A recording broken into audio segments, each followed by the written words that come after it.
سلام به همه دوستان. امروز تولد مهرسانا خانومه.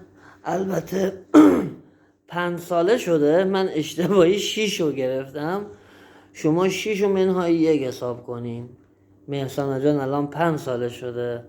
امروز تولدشه. البته بازم میگم 27م تولدشه، ولی ما چون مشکلاتی دارم مجبور شدم امروز براش تولد بگیرم. باز دیگه انشالله اگه ماه دیگه هم شاید یک کیک دیگه هم براش گرفتم. خدا رو چیدی. خلاصه شما امروز تولد مهرسانا جون حساب کنین، ما کم کم بیایم شمع رو روشن کنیم. حاضری مهرسانا؟ آره؟ شمع رو روشن کنیم؟ آماده؟ خوبه.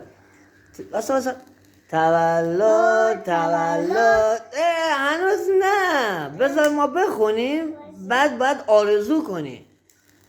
تولدت مبارک. حالا تولدت مبارک. بیا شمع رو فوت کن که 100 سال زنده باشی. بیا شمع رو فوت کن 1000 پاینده باشی. تولدت مبارک. تولدت مبارک.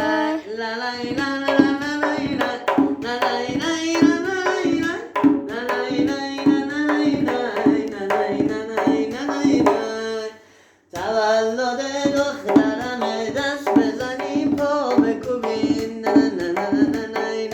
تولد دخترم دست بزنین پا بکوبین. یه بار دیگه هم فوت کنی باله. 1 2 3.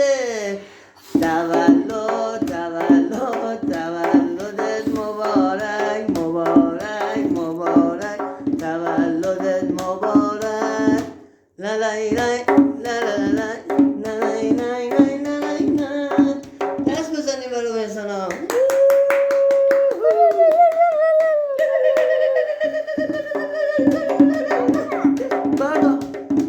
چاقو بیارم دخترم کیکشو ببره. کیک قشنگه. آماده؟ پوستوانه. من همچه کیک تا رو نگرفتم. نه از اینجا این وقتی گفتم اینجوری. خب میخوای من بگیرم باهاش که واسه کمکش کنیم. 1 2 3. لا لا لا لا لا لا لا لا. تولدت مبارک. باریکلا. دست بزنی. گوشی چقدر تکون میخوره. خوشمزه بود؟ نه خود اوه. خوشمزه بود؟ به بذار الان میارم. خب یه لایک بدیم اول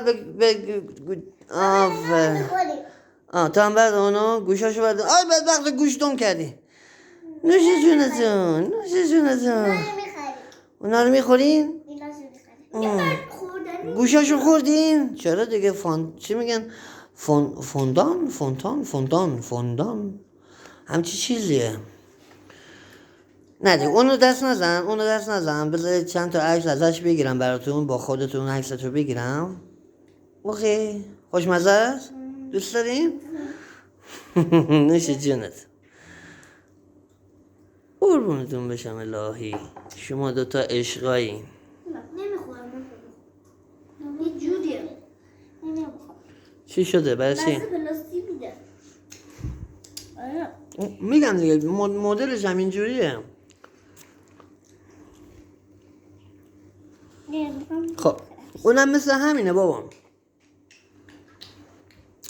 بای بای کنین حال دوباره که قطع کنم. خدا به تولدت مبارک بابا. بازم قربونتون بشم.